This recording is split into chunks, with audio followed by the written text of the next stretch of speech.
Hey guys, what's going on? James here, and we have a lot of topics to cover in this video. We are going to be talking about all of the roster moves that the Buccaneers made, both with the practice squad and the main roster. We are also going to be talking about some players returning from injury, as well as other certain topics such as workouts, certain trade rumors and certain signings and releases that could potentially happen with the Buccaneers moving forward. So guys, without further ado, let's talk about it. Let's get started in this video with the practice squad moves that the Buccaneers are made. Now here's the first couple of things that I want to point out is number one, Nate Trewin's roster spot on the practice squad was still there. He was promoted from the practice squad to the main roster due to an injury to Buccaneers backup guard Zach Bailey, who has now been placed on the IR due to a foot/ankle injury. So Nate Trewin, he is still on the main roster. His spot was not filled by the Tampa Bay Buccaneers up to this point. It has now been filled. And then also the Buccaneers released 2 players from the practice squad and then also promoted another player from the practice squad to the main roster. So there were 4 open spots here. So the spots were filled as follows. So first things first, the Buccaneers released Damone Harris and Darius Jackson from the practice squad. Damone Harris, an outside pass rushing linebacker for the Buccaneers. He was with the Buccaneers in training camp, in preseason, in the offseason. He had been with the Buccaneers for a long time. He went from the main roster down to the practice squad, and now he is off the practice squad. Very interesting to see. I like Damone Harris. I think he's a very young player with a lot of potential moving forward, especially in Todd Bowles' defense. I think he did some impressive things in training camp and in the preseason. I don't think this is the last we have seen of Damone Harris. He could get an opportunity on another player's practice squad or on another team's practice squad, I guess I should say. So keep an eye on him moving forward and see if he ends up on the Buccaneers practice squad once again. And then Darius Jackson, he did not last long on the practice squad at all. I believe he lasted less than a week, which is sad for me since I said, keep an eye on Darius Jackson because he could end up being something moving forward with the Buccaneers. Did not happen. He's gone now, so hopefully he can find work elsewhere again. And, it's just unfortunate, but it is what it is. With those 2 being released, the 4 spots were filled as follows. The Buccaneers signed wide receiver Ishmael Hyman back to the practice squad. He was previously on the practice squad with the Buccaneers, I believe a week or 2 ago. He is now back. They also signed running back Cedric Ware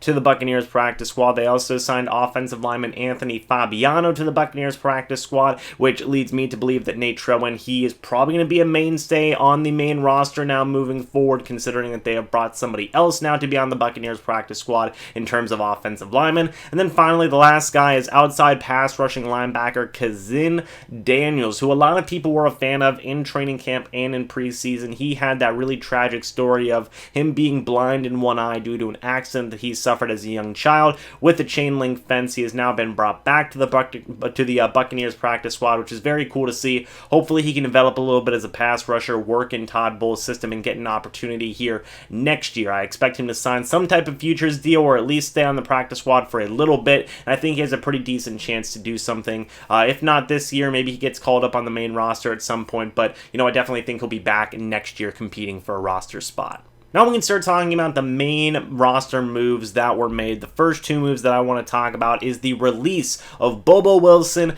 and Devontae Bond. Now Devontae Bond, this one was surprising to me at first, but then I had people talk to me on Twitter about it and say, hey James, what did Devontae Bond really do to earn his roster spot? And I thought about it and I said, well, I guess nothing actually. So not necessarily as surprising as I first thought it to be. I just figured that with the injury to Jack Sitchie, maybe there was going to be room for Devontae Bond still on this roster, but it is not the case, especially now that you have Jason Pierre-Paul returning from injury, and we will talk about that a little bit later on in this video. The Buccaneers just traded out 1 pass rushing outside linebacker for a depth piece at interior linebacker. Makes sense. The interior linebacker position is one of the deepest positions on the Buccaneers' entire team in terms of depth, so makes sense. Devontae Bond just got pushed out due to depth and a returning Jason Pierre-Paul. And then Bobo Wilson, this one is not surprising working at all. You guys know how upset I was with Bobo Wilson and his struggles, and I'm using that word, you know, I'm being very nice there when I just say struggles as a punt returner for the Buccaneers this year. He did not do a lot to impress me in training camp or in preseason, and then even in the regular season, things got even worse for him. So he's gone now. We'll talk about the punt returning situation a little bit later on in this video, but in his place, the Buccaneers have signed wide receiver Amara Darboh from their practice squad to the main roster, a former third-round draft pick of the Seattle Seahawks. Very interested to see what he can do, considering that the second half of the Buccaneers depth chart right now at their wide receiver position is very questionable. I know that Justin Watson's there, Scotty Miller's there, and we like both those guys a lot, but they don't seem to be getting a lot of opportunities, and when they do get the opportunities, they're not doing a lot with them. So Amara Darboh, pay attention to him. Also, Brashad Perriman should be returning soon from injury. They've definitely missed him because they just don't have a third wide receiver right now that has been able to, you know, match the kind of chemistry. Scotty Miller's been out there. He hasn't done a whole lot. Justin Watson's not even seeing the field. So when Brashad Perriman comes back, that'll help things out a lot as well. But Amara Darboh, pay attention to him. He has a unique opportunity here. He could even move as high up as number 4 on the Buccaneers wide receiver chart behind Brashad Perriman, just because Scotty Miller and Justin Watson, they're just either A, not getting a lot of opportunities, or B, not doing anything with their opportunities. So pay attention to Amara Darboh moving forward. Next big thing that I want to talk about is JPP has returned to the Buccaneers practice, the Buccaneers team, whatever it is. He's basically making his return slowly but surely. You guys saw the intro. If you liked that intro, go ahead and hit the like button. But JPP, if you pay attention on social media, he had his first practice today with the Buccaneers. Obviously, the rest of the team is on the bye week, but they set up their own personal practice for JPP. That is awesome in my opinion. Definitely preparing him to get ready to come back to the team, which is why they probably released Devontae Bond more likelier than not. If they sign somebody, I will obviously talk about it in my next video. But JPP is right on track with returning. If you go ahead and you watch his social media, he doesn't seem to show any signs of setbacks from his neck injury that he suffered a couple of months ago. And it looks like he's right on track to make a return and play. Now, a lot of people have been asking me, is he going to be ready versus Tennessee? I honestly have no idea. I would say it's probably a 50-50 shot right now at this point, but if he doesn't play against Tennessee, I almost guarantee you he will play against the Seattle Seahawks, so that's awesome to see. The Buccaneers are now going to have their best pass rusher from last year, 12.5 sacks Jason Pierre-Paul had last year for the Tampa Bay Buccaneers, and they're going to be able to pair him with the best pass rusher they currently have on the team, Shaq Barrett, who has 9 sacks through 6 games. That's still pretty impressive. I know he's been pretty silent the past 2 games, but getting JPP back is going to be so freaking huge. It adds another piece to a really, really strong front 7. I know people are going to say, can he play cornerback, James? But listen, I think that this is going to indirectly help the Buccaneers secondary. You're going to get more pressure on the quarterback. JPP, Shaq Barrett, that's awesome, okay? Everybody loves JPP and what he did for the Buccaneers pass rush last year. Everybody loves Shaq Barrett and what he does for the Buccaneers pass rush this year. They love Carl Nassib. They think he's an awesome rotational guy. They've been loving what Vita Vea has been doing this year, and Ndamukong Suh's been doing some awesome things as well. You have Levante David, you have Devin White rushing the passer, and then you have William Golston and Bo Allen,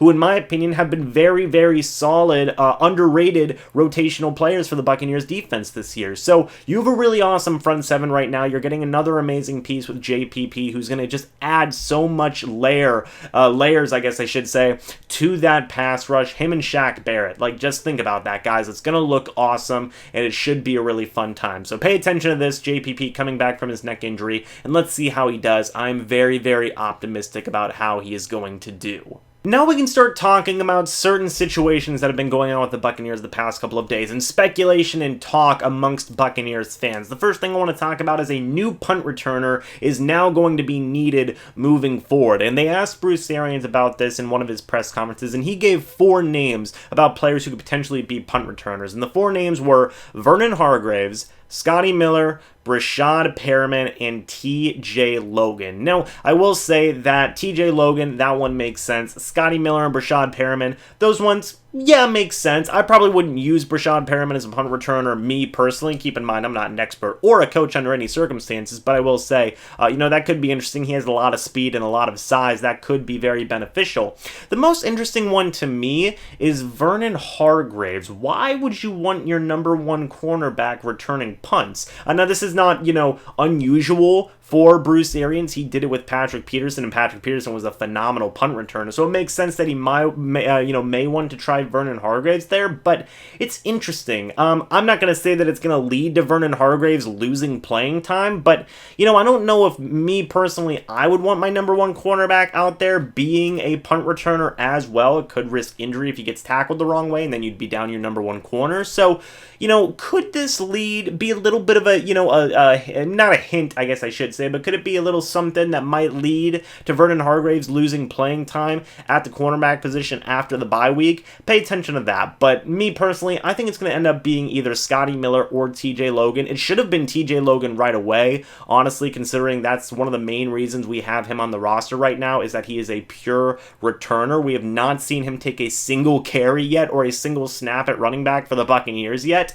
So I'm surprised that it's not TJ Logan yet. It's probably going to end up being TJ Logan, although Scotty Miller or even Brashad Perriman, I would be fine with both those guys as well. Also, another quick thing I want to mention, just really quick, is that the Buccaneers did work out former Pittsburgh Steelers wide receiver Eli Rogers. They could always bring him in. That would be a phenomenal depth piece for the wide receiver core, and then he would also immediately be the number one punt returning option for the Buccaneers. And then also, hey, you could always bring back Spencer Schnell. I liked what he did. I'm surprised that he's not on the Buccaneers practice squad right now, but you could always bring him back to the main roster, have him be a punt returner. I loved what he did, not just as a punt returner, but also just as a receiver as well. I'm honestly surprised he's not playing in the NFL right now on a practice squad or on a main roster. That's just insanely unfortunate. So I'm always going to pull for the Buccaneers to bring him back. I think that he could be absolutely awesome. But yeah, that's enough of the punt returning business. Let's move on. Next thing I want to talk about is Bradley Pinion and Brashad Perriman cut rumors. Now, there's been a lot of speculation by Bucs fans after Deone Bucannon was released from this team. I still think he could come back. I've not figured out a loophole yet, but I am still working on it. I've asked Bucs media members, and I'm going to get an answer, darn it, because I still think Deone Bucannon should come back to this team. I love him,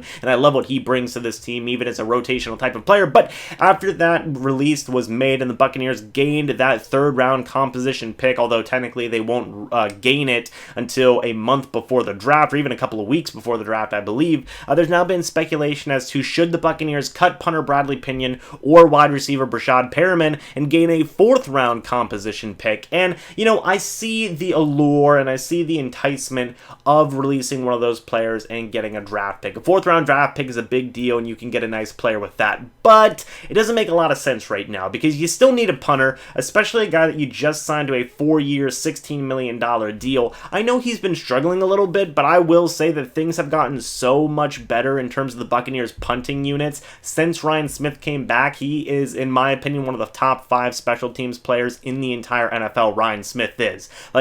I know that people have been bashing him for cornerback, and I am definitely on that list of people who have been disappointed as Ryan Smith is a cornerback, but Lord, does he make up for it as a special teams coverage player. He's one of the best in the league, and that has helped out Bradley Pinion in such a huge way, in such a big way. It's helped out Bradley Pinion. He's getting better as time goes on, so it doesn't make a lot of sense to release him, especially since they just signed him to a 4-year deal. It's not like they signed him to a 1-year deal, they signed him to a 4-year deal, so I don't think that one's going to happen. And then on the case of Brashad Perriman, I know that people have been disappointed with him so far. I will say, before his hamstring injury or whatever injury that he is dealing with right now, he was getting better. He showed better hands. He showed a lot of speed, and he showed some different ways to use him in the offense. He had a jet sweep that worked out awesomely, and I think once he comes back healthy, he's going to be awesome for this team. And considering the situation the Buccaneers have at the wide receiver position right now, Scotty Miller hasn't been doing a lot. Justin Watson has literally not even been on the field for this offense, and Bobo Wilson was just literally cut.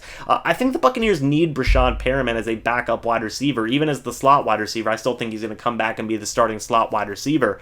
They need both these guys, and I know a 4th-round pick is definitely tempting, but I don't think it's worth the risk of releasing one of these guys and losing some valuable depth in the case of Brashad Perriman, because right now the guys that they have on there right now, Scotty Miller and Justin Watson, they're not doing anything. Amara Darboh, he still needs to get acclimated to the main roster, and, you know, Bobo Wilson was just released. So Brashad Perriman, I think that he's the best depth receiver that the Buccaneers have right now, and I think that he can still give you some very nice starting opportunities. So, you know, definitely don't get rid of him. And then also Bradley Pinion, you just signed him to a 4-year deal. I wouldn't get rid of him either. Finally, last couple of things I want to talk about is November 10th, or actually no, it's November 5th. Sorry guys, it's November 5th. Shaq Barrett is going to have a meet and greet and an autograph signing at the Tampa International Mall. If you guys want to go, I will put some, you know, links or whatever later on, if not in this video, in the coming weeks. Definitely going to be a cool event. I'm going to be there. I got to meet Shaq Barrett. I got the freaking shirt with his name on it. Can you see it? Yeah, you can see it. I got a Shaq Barrett shirt. I'm going to have him sign this. That'll be awesome. It's going to be $40 per autograph. I know that sounds expensive, but it is what it is. I'm going to go there, meet Shaq Barrett, get an autograph from him. It's going to be a fun time. I hope to see some of you guys there. But the last thing I want to talk about real quick is that it has been reported that the Buccaneers have no interest in trading O.J. Howard. I know people have been clamoring for it the past week or so and saying, well, actually, we're not using him a whole lot in this offense. You know, there have been people quick to point out that O.J. Howard's been on the field for about 80% of the Buccaneers' offensive snaps this year, which is, hey, that's a lot of usage in my opinion. It's just a matter of they're using him in a different way this year, and he hasn't always been successful, but he's getting better as time goes on. He's getting acclimated to this offense. They said that it was going to take time, the Buccaneers coaching staff, that is, it was going to take time to get acclimated to this offense, and that's for everybody. So O.J. Howard, he's getting more into it. He's getting more involved. I think the targets will come. We just have to wait and see, but no interest from the Buccaneers makes total sense. It was one of Jason Light's favorite draft picks in my opinion. He was just so shocked that they even had the chance to get a guy like O.J. Howard, so it makes sense to me that there would be no interest from the Bucs in trading him, regardless of, you know, what some people in the community want. But guys, that's it for this video. Let me know what you think about all of the stuff that I talked about down in the comment section below. What do you think about the practice squad and main roster moves that were made from this team? What do you think about JPP returning from injury? What do you think about the new punt returner? Who is it going to be? Should they sign somebody? Should they use one of the guys they have right now? Me personally, I would prefer TJ Logan, since that is pretty much why he is on the team right now. And then what do you think about Bradley Pinion, Brashad Perriman? Do you want him to get cut? Do you not want him to get cut? Is the draft pick worth it? Is the draft pick not going to be worth it? Are you going to go to the Shaq Barrett meetup? And then what do you think about the Buccaneers having no interest in trading O.J. Howard? Let me know what you think about all of this down in the comment section below. Guys, thank you so much for watching this video. I hope you all enjoyed, but until the next video or the next live stream, I'm going to see you guys in the next one. But until then, and as always, guys, goodbye for now, and go Bucs!